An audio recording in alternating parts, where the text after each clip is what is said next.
Thank you, and welcome to the webinar. This morning, well, it's morning where I am.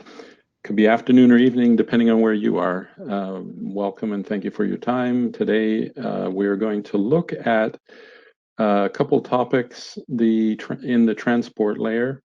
I am going to talk about how the transport and data link layer fits into the overall complete stack if somebody was building a CCIX interface into their component. And a couple details inside there would be the formats of the packets which are being transferred across that link and the packet processing of those formats. And there'll be a little bit of, then I'll switch gears and talk a little bit about the physical layer and in particular extended speed mode, which is part of the CCIX specification. Following that, I will turn the webinar over to Chris Borelli, who will discuss characteristics and fancy details associated with the PHY, and then hopefully there will be a period of question and answers following that. Okay, here's a diagram straight out of the spec. It has two components. On the left side here, we have the first component, and on the right side, we have its link partner over here. So just focusing on the left side, I should say that there is no particular name for each side of these. You know, they could be upstream, downstream component. Either one of these can be. There's nothing in the spec which defines one versus the other. So it could be either way. Just focusing on this left side here, without CCIX, this right-hand side of the transaction layer is really the non-coherent path that would normally exist in PCI Express. And so there's a connection to a PCI Express transaction layer down through a data link layer, down through a physical layer, which has at least two components to it. There's a logical subblock containing things like the LTSSM, and inside of there also, or not inside of there, but also included there are some logical things that might normally be associated with the PHY to do with doing block alignment or bit lock and that sort of thing, and equalization parameters and those sorts of things. And on top of that, there is an electrical subblock where a lot of the PHY electrical blocks would be. Connected to the pins of the component are the transmitter and receiver, which is going to be connected to the receiver and transmitter of the link partner component. Okay, so on top of this PCI Express transaction layer, there is a connection up into the resources of the component. Things like possibly a memory completer might be up there, or some register space, or things like that. If you are the target of, or if that circuitry is the target of the transaction which is coming in, or there might be some execution unit up there, a processor of some sort, or an accelerator of some sort, which is up here. So I'll just use the word fabric, but you can insert whatever type of connection that you have in your particular application. It's fine. The key attribute here is that this is non-coherent. In other words, the cache coherency domain is not extending down through this port. What CCIX adds to this is coherency, and the coherent traffic is coming down. Could be a single port which has both the coherent and non-coherent attributes associated with the traffic, or it could be a completely separate port. That's fine too, where this was a non-coherent connection and this is a coherent connection over here. CCIX protocol layer adds, well, there's a whole protocol layer added in here, which defines the packets and the packet types, and also of particular note, and you can see that there's 3 sets of arrows here, there are separate message queues for various kinds of traffic which is coming down here, and each one of those queues has its own flow control credits and flow control mechanism, which is running up in this protocol layer, and all of that funnels down into a single path that's driving through a single virtual channel into the PCI Express connection. This is necessary because PCI Express doesn't really support all of the things which would happen up in here, and so just having it all funnel through the one connection and having that definition in the protocol layer was key to being able to leverage PCI Express. There was a separate webinar already done for the protocol layer a week or 2 ago, and you can get the details of that layer from that webinar. But today we're just going to focus mostly in here, which is the CCIX transaction layer inside the transport layer. And it's very similar to the PCI Express one in that a lot of the normal PCI Express features are being supported. However, the kind of traffic which is coming down here is limited because it's all CCIX traffic, which is limited. You know, not every possible thing which is supported in PCI Express will come down this path. And there are some changes in here and some definitions which were required, which don't exist in PCI Express in order to be able to make this all work out. So this is where we are in this stack. Here's a similar drawing, another one straight out of the spec, which shows these message queues and how they're funneling together to drive through one virtual channel. The way that CCIX works is out of all the possible virtual channels that exist in PCI Express, one of those virtual channels is dedicated to sending CCIX traffic only. So no PCI Express traffic will flow over that virtual channel. Only CCIX traffic will flow there. Inherently, that just means that anything which is flowing on that virtual channel is supposed to be CCIX traffic and will be treated as CCIX traffic and parsed as such. And if there's something else that's flowing there that doesn't match that, well, then it'll be flagged as an error and logged appropriately. So this goes out towards the transmitter, and the receiver has the same kind of thing where it picks off from the one virtual channel and sends things into the message queues up into the protocol layer. Okay, when CCIX was being defined originally, there was a strong desire to leverage the PCI Express ecosystem as much as possible to be able to build coherent systems. Now, some of the elements, like where these transactions begin or originate and where they're completed, have to do something special for CCIX, of course. But along the way, for things that are forwarding, things like switches, retimers, redrivers, and so on, if there was a way to be able to support those or to use those without requiring any changes to those kind of components, we wanted to be able to do that.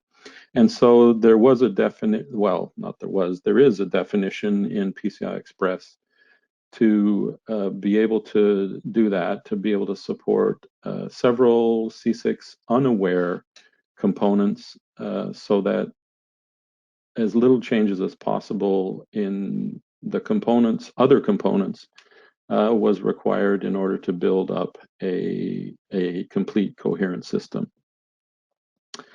The 2 features that I'm going to talk about here are the use of moving CCIX traffic and its accesses across a PCI Express mechanism that is already defined in the PCI Express base spec, the vendor-defined message, and moving those things across an existing channel, a virtual channel which was reserved specifically for this purpose. And now, as long as the switch supports forwarding vendor-defined messages and supports more than one virtual channel, then that switch will be able to be used in building up a C6 coherent system.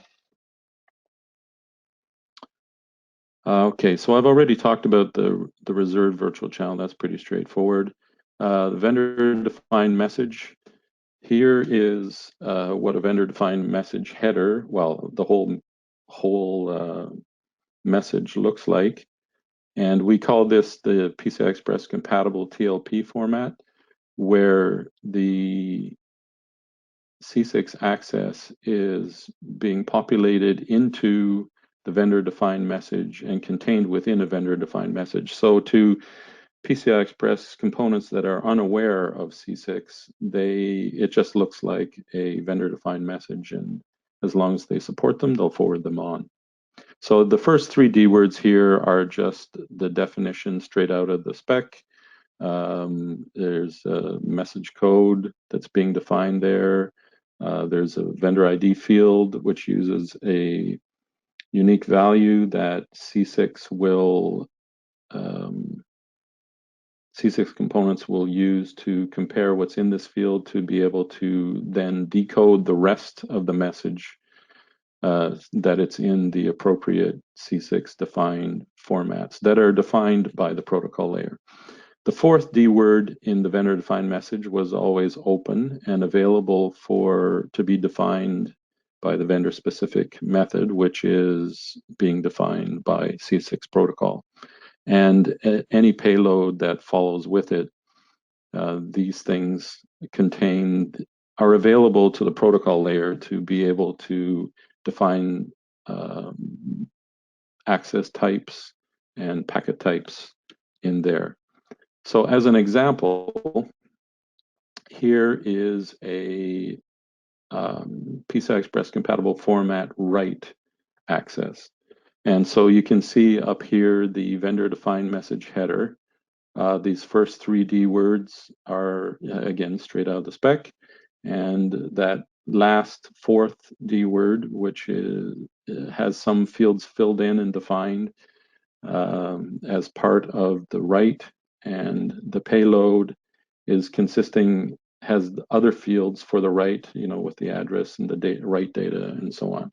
And so when you put it all together, which I have to just make a slight edit here on the fly. Actually, an animation would have been cool. Sorry about that. But so this is what it would look like if you had a logic analyzer looking on the wire to see what that packet looked like. Here's the vendor-defined message all in its entirety, all put together as it flows across the wire. Okay, you can see that for just a straight write, that really there's quite a bit of overhead here. And, well, it's not quite a bit of overhead, but there is extra overhead. And so one of the ideas in the definition of C6 was to try and figure out a way to be more optimal for this overhead and eliminate some of the fields that really didn't do anything for C6. They do things for PCI Express and for that fabric and the topology, but they don't really do anything for C6. And so for those kind of fields, and for those kind of fields, we defined a more optimal format type. And here it is. Of all of those fields that were there in the vendor-defined message, the only thing that was kept was the traffic class field, because this points to the virtual channel which is being used. And as I said earlier, any traffic that is flowing on that virtual channel is basically by definition C6 traffic. And that's really the indicator. It says this is a C6 packet if the virtual channel matches the programmed virtual channel, which leaves all the rest of the bits open for definition by the protocol layer. There were 2 bits up here. Ordinarily, this would have been the top bit of the format field. And if that bit is set to 1 in PCI Express definition, that means that there would be a prefix attached to that. And there are no access types or transaction types that have prefixes defined in C6. So this will always be 0. And there's also a type field in the event that somewhere down the road, the C6 Consortium decides to define some other kinds of optimized TLPs. We have a 1-bit type field here that we can use to make that kind of expansion down the road. So those 3 fields really are the everything else is available to the protocol layer to define those fields. You'll notice that the length field is being highlighted here. It's only really being highlighted because we still need a length field, and it's left in the same position as it was in the vendor-defined message. You'll notice, I hope, that it's 7 bits long here, whereas in the vendor-defined message it's 12 bits long. So those extra 5 bits that are up here are turned over to the protocol layer to use in redefining, to try and shrink the size of an optimized TLP. So here's what it looks like. From the protocol layer, there's that first D word of fields, and here's the rest of the payload with the address and write data and so on. You'll notice here the TC field and those top bit of the format field and the type field are here, and those bits of the length field are there. So when this is put together on the wire, it'll look like this. With your logic analyzer, you would see it looking like that. So you can see that we've managed to reduce 3 D words out of this whole thing, which is significant. It is a 15% optimization, which you get for no additional speed increase or not having to push the PHY or the channels in any way. Just simply using an optimized format to get rid of those extra fields of header. Okay, there are a couple register bits that control all of this stuff in the transaction layer. So there's a TransactionLayerCapabilities Register, and there's only 2 fields that are defined there. This bit at the bottom simply says that this function supports the optimized TLP format. If it's 0, it doesn't. It only supports the compatible format, and that compatible format is required always. The optimized is optional, but it makes sense to try to do the optimized and gain that 15% back. There's also a field to indicate which virtual channel to use, and it is based, or it is referred to as an index. And there's a control register that goes along with this. There's a single bit to say whether all of the C6 traffic is using optimized TLPs or all the C6 traffic is using PCI compatible format TLPs. Both don't flow on the wire at the same time. It's a modal thing.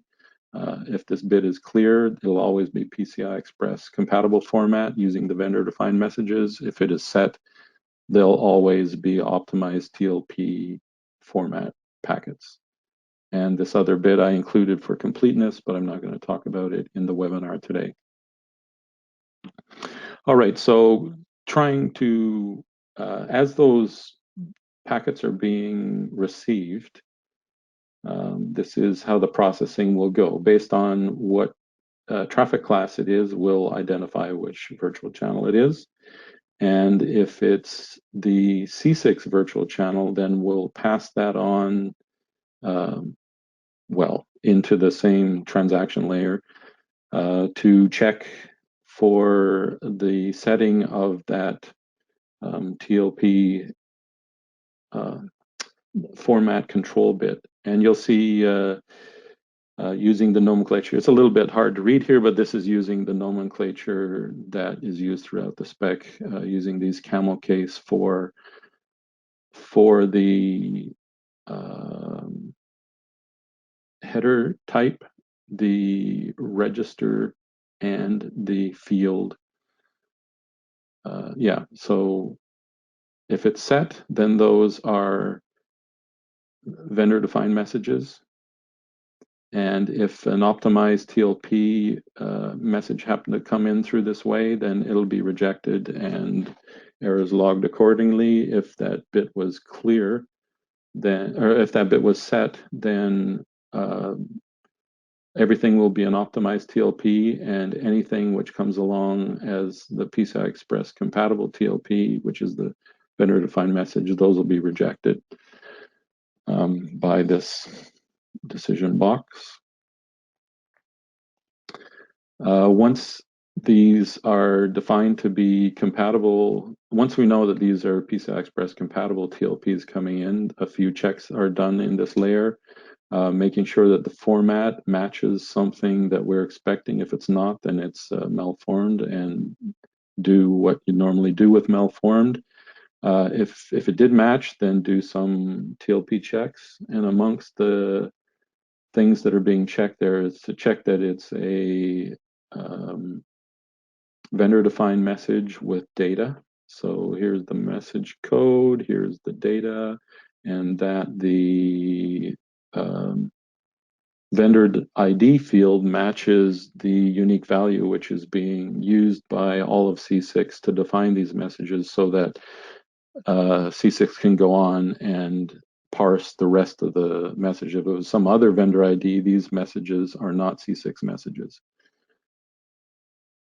So if all of those things match, then go ahead and process the TLP. If they don't, all of the rest of this flowchart is basically to say what to do with it, how to discard it in this layer, how to log it, whether to send a completion back or not, and what to do with the flow control credits.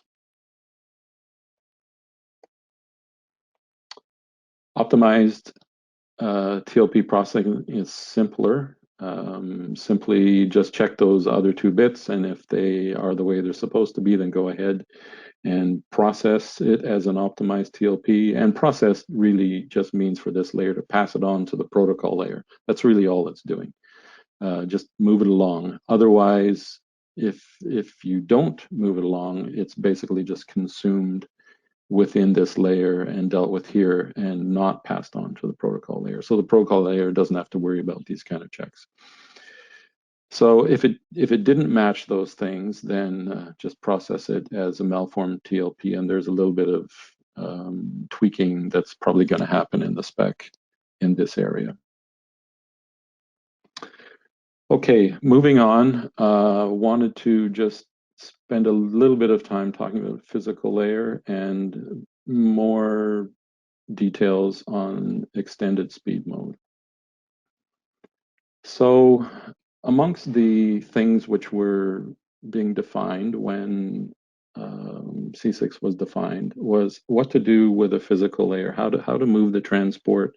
And we really wanted to leverage as much as we could from PCI Express. It's got a perfectly fine transport, and we wanted to be able to use that. At the time when the C6 spec was being defined, PCI Express 4.0 spec was being developed, which defined a speed grade of 16 gigatransfers per second. However, a lot of the technology which was available, particularly PHY technology at the time, were using these multi-mode PHYs, which were capable of running faster than 16 gigatransfers per second, some 25, some 28, in that kind of general area. And we wanted to try and figure out a way to leverage as much as PCI Express as possible, but at the same time be able to use this technology, which was effectively being shipped in all of these components, to try and get an extra 50% bandwidth. So the mechanism that we decided to do was to simply just play around with the, I shouldn't say play around, to modify the PLL's feedback divider. And the way that that would normally work is if, for example, if the clock divider was set to 80 and there was a 100 megahertz reference clock, which there is, then that would generate, by the time the output signal was fed back through to the PLL, that would generate a 16 gigatransfer per second clock that used both edges, for example. And if we change that clock divider instead to 100, then we could be able to run that. Then that PLL would be able to generate clocks which would be appropriate for a 20 gigatransfer per second interface. And if we change it to 125, then it would be appropriate for a 25 gigatransfer per second interface. And really, that was as simple of a concept as it was. That's where everything started. So to not require a whole bunch of extra stuff in the LTSSMs to support these things, really what we simply did was take and redefine the 8 gigatransfer per second speed change. Whenever the speed was changed to 8 gigatransfers per second, we defined a variable which we contained in a register called the ESM0 data rate. And whenever the 8 gigatransfer per second speed change was negotiated, we would run the link at this ESM0 data rate, which was identified by this register. And that would, and hardware would go around and set up the things which were required, one of which is being this PLL clock divider. And as time went on, we realized there was a bunch of other things too, but they all kicked off and functioned kind of the same way. And we also redefined the 16 gigatransfer per second speed rate and data rate. So whenever there was a 16 gigatransfer per second speed change, then we would run at an ESM1 data rate, which is just another variable, another field. So we had two speeds that we overloaded on top of these PCI Express defined speeds. And so we didn't actually change the LTSSM hardly at all.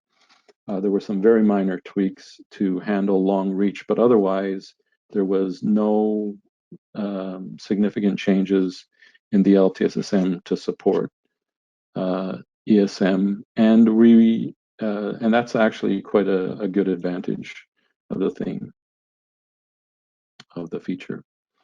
So while that was going on, and as the ramifications were worked out for what would happen, we realized that some PHY blocks might require recalibrating and recentering, and so a period of recalibration was added to the specification, and some of those designs required that recalibration be done during a period of electrical idle. So a period of electrical idle was added to the specification, and I'll talk about that in a minute. And we also wanted the ability to have three elements involved in the negotiation for what that data rate would be, those data rates that would be contained in the ESM0 and ESM1 data rate fields would be. The downstream port wanted to be able to say what speeds it could support. The upstream port wanted to be able to say what speeds it could support.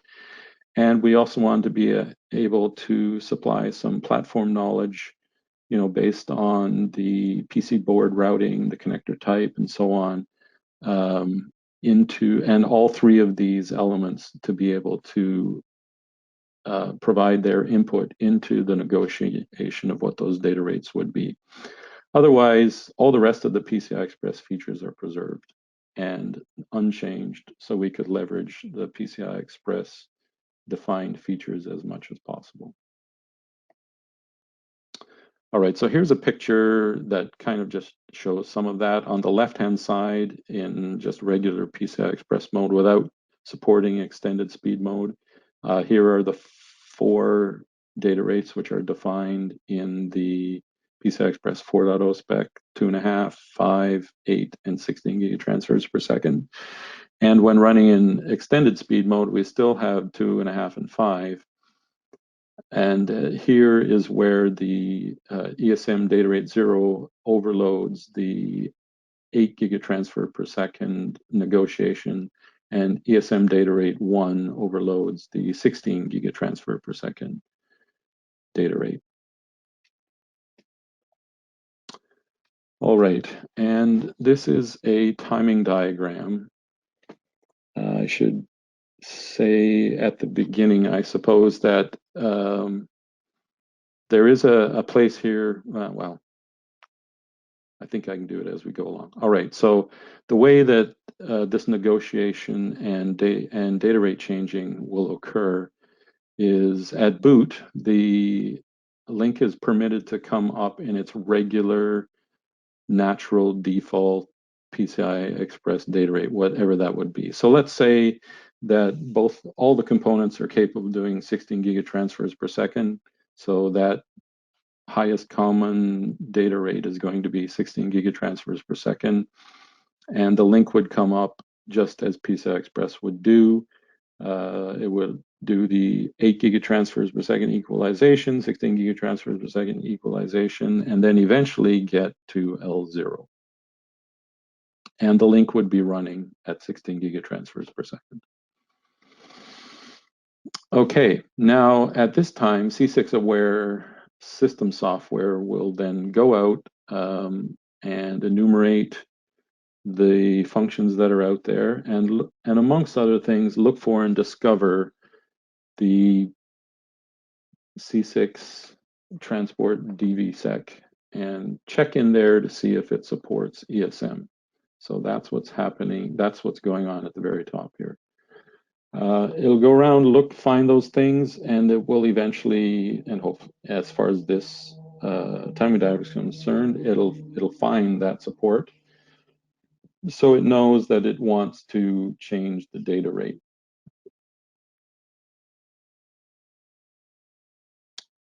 And it knows it wants to change the data rate.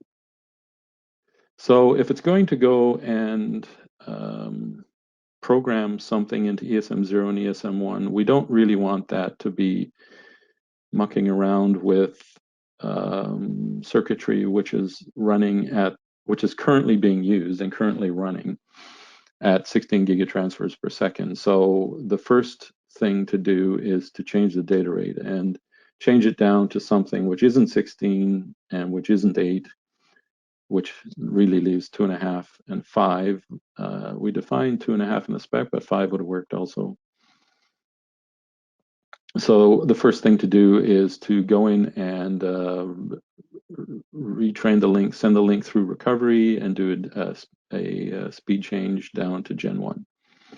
So that's what happened there. Then that system software will go in and program the ESM0 and ESM1 data rates so that the logic will know what those rates are. The circuitry will know what those rates are going to be. And so you can see the register values being programmed here. Now, in the example which is being shown here, ESM0 is being set to 16 gigatransfers per second, which is not the PCI Express 16 gigatransfers per second, because it's coming in to overload the 8 gigatransfer per second data rate, right? Hopefully that's you catch that. So ESM0 is being set to 16 gigatransfers per second, and ESM1 is being set to 25 in both the upstream and the downstream port. Then, in order to provide a period of calibration during electrical idle, the system software sends the link to L1, software-directed L1, and it does this by programming the, well, one way to do this is by programming the power mode to get out of D0. And as soon as you go to either D1, D2, D3, the link will, there will be it will initiate a transition to software-directed L1. And during L1, the link is in electrical idle and a period of calibration can occur there. One of the fields that is stored is a time which the upstream component and the downstream component can advertise independently to run this period of electrical idle so that their recalibration can finish. After that, so the system software will know what that is and it'll time that out, and after that time is finished, then it will bring the link out of L1 and bring it back up to L0. At which time the system software can then update, well, it can check the calibration occurred properly, and if it did, it can then enable the extended speed mode by turning on the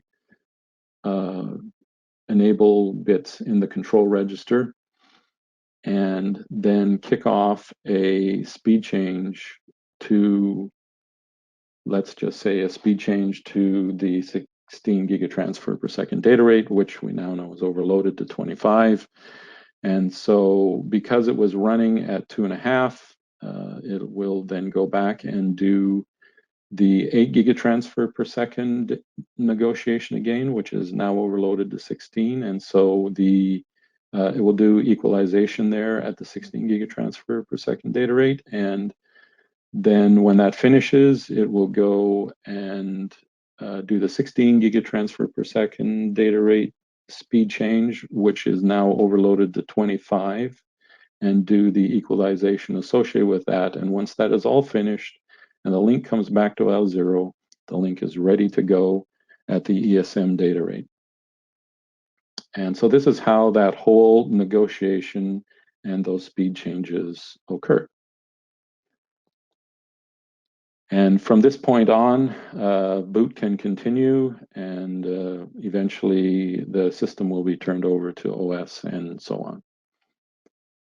Okay, there are a few registers associated with this, and I'm just going to go through this quickly because my time is going.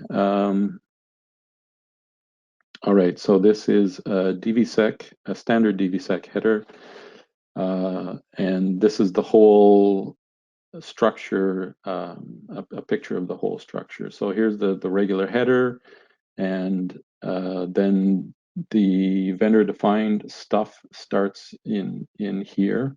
So there's a capabilities register, mandatory data rate capability. There's an optional capability which doesn't have anything defined yet, but we wanted to reserve some space for additional data rates that might show up sometime. A status register, control register, some equalization.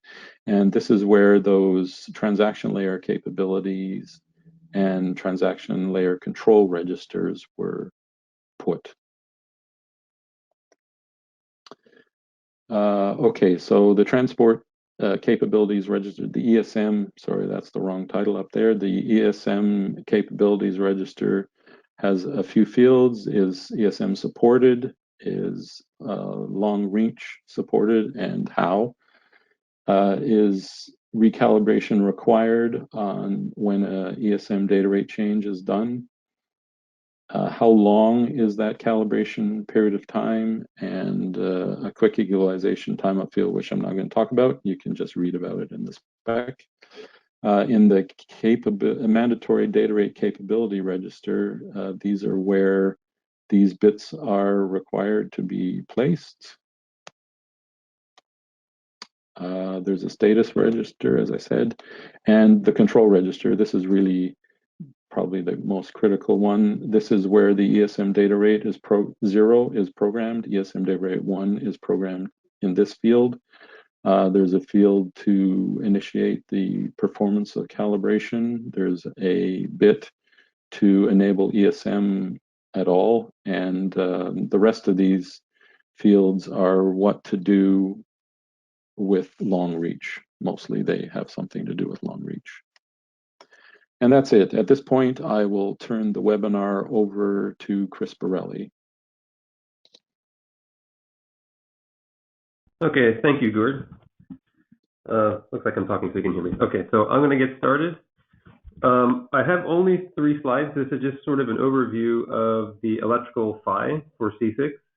As Gord talked about, we tried to leverage PCI Express as much as possible. So we have 2 PHY types defined. One is PCI Express 4.0, which supports speeds or data rates up to 16 gigatransfers per second.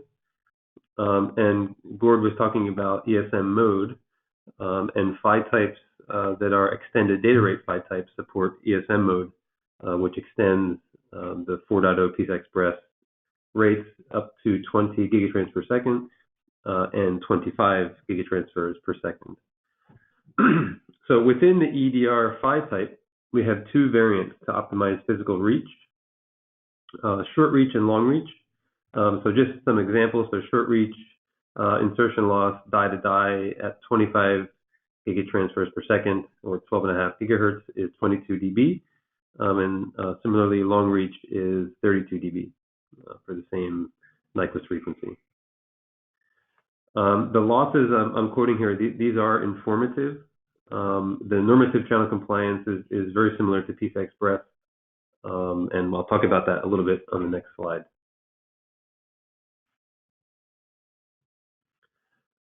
Okay, so for channel compliance, again, the methodology follows PCI Express 4.0 very closely.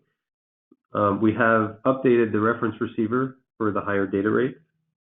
So the picture here, well, you can't see my mouse, but the picture with the big dots on it on the upper left, that's sort of looking at the compliance channel from TX die to RX die, including both packages on either end, and then PC boards and connectors.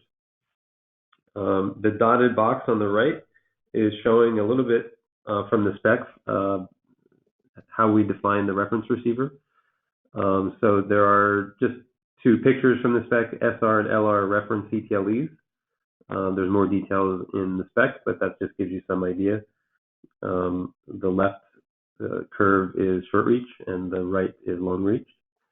And then also we define the number of taps for short reach and long reach, DFE taps that is. So for short reach, it's 4 taps of DFE, and for long reach, it is 8 taps of DFE. And the tap weight ranges are defined in the specification. The picture on the bottom is, again, from the specification, and it's describing how channel compliance is simulated statistically. There is a tool that is similar to what is used for PCI Express. This is just a description of that tool, basically. So that is channel compliance. So one note about CCIX, there is no equivalent chem spec that PCI Express has. So what's required at this point is a full channel simulation from the transmitter to the receiver. There is not currently a budget for an add-in card, and that is something we're looking at adding. Okay, so next slide. Okay, so moving on to hardware testing. We have gotten some questions about this. So we have defined the receiver stress eye hardware test. We would be utilizing the worst case calibrated channel and the noise and jitter cocktail that's defined in the CCIX specification, again, similar to PCI Express. So the recovered eye after calibration is defined at TP2P, which is on the upper right of this little diagram here. And that's basically after the reference receiver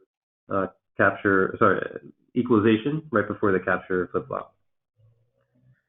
So you can see here we have a pattern generator, we have some noise sources, and then you have your calibration channel, And then finally, the largest box in this diagram is the test board. And then finally, an oscilloscope on the right, which is capturing data points, which are then pushed through a statistical eye tool. And that's how you do the calibration. And then once the calibration is done, you would disconnect the oscilloscope and connect it to the actual receiver.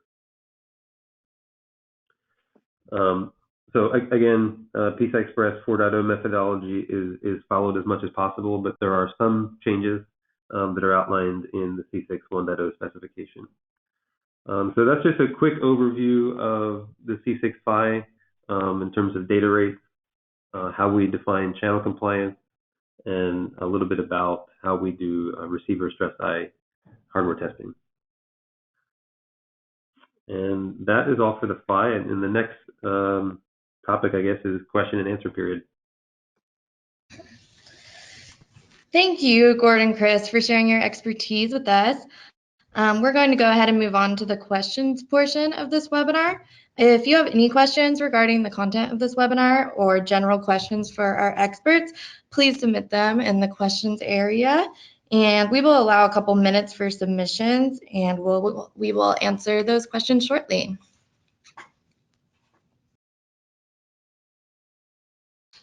Okay, thank you for your submissions. Which Xilinx device can support ESM?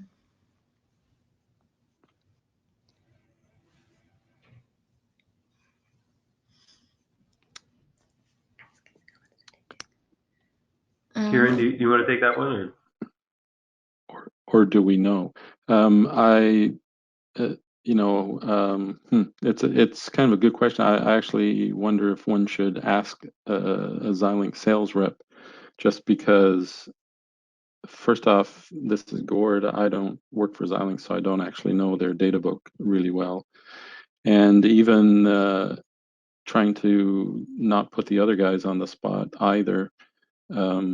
They're development engineers and may not know the end product catalog, when it's available, when things are available. But this is Kiran. I think the general answer would be to look at the Xilinx website. There is, we announced a new product. It's called Versa. Please look into in the data sheet for the answer. Thank you. Thank you, Kiran.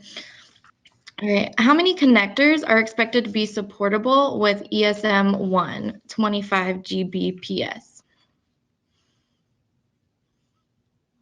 So it really depends. We have a simulation model with 2 connectors.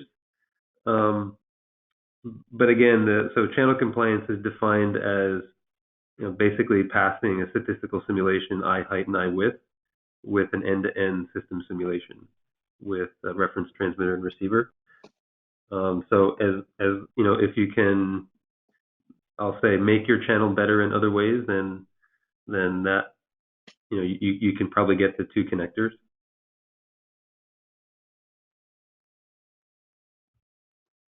Okay, thank you, Chris. During ESM speed change mode, when it was in recovery speed, it doesn't get ACK from PHY. How do you debug that? Sorry, it doesn't. Yeah, it doesn't get what from the PHY? ACK. Oh, ACK. ACK. Oh. Is this a live debug question, or is this a general question? It's a live question. So I'm actually not sure what ACK you're talking about here, because like there isn't one on this timing diagram. Can we be more specific about what ACK you mean? That's all right. We can answer that post-webinar to the person who asked it. Let's move on to the next question. Does C6 have different error handling add into the PCIe AER? Okay, so yes, there there is a set of error handling which is defined in the protocol layer, which is additional to there is PCI Express AER as well for the PCI Express type of errors which are being detected and then logged. But anything which is defined by the protocol layer and then being recorded as errors by that protocol layer is being put in follows a CCIX error methodology. Perfect, thank you. It seems like ESM is the CCIX standard and PCIe standard. Is that a correct assumption to make? ESM. Well, ESM is an extension over what PCI Express has defined in the 4.0 spec. I wouldn't call it a standard. It was developed, completely developed in I should say it was all the dots and T's were crossed in order for it to be added to the C6 spec. It's not defined in PCI Express at all. So it's really an enhancement or an addition, something to go on top of the PCI Express spec to leverage those PHY capabilities. Thank you. And it looks like we have a final question. Which AMD products will support C6?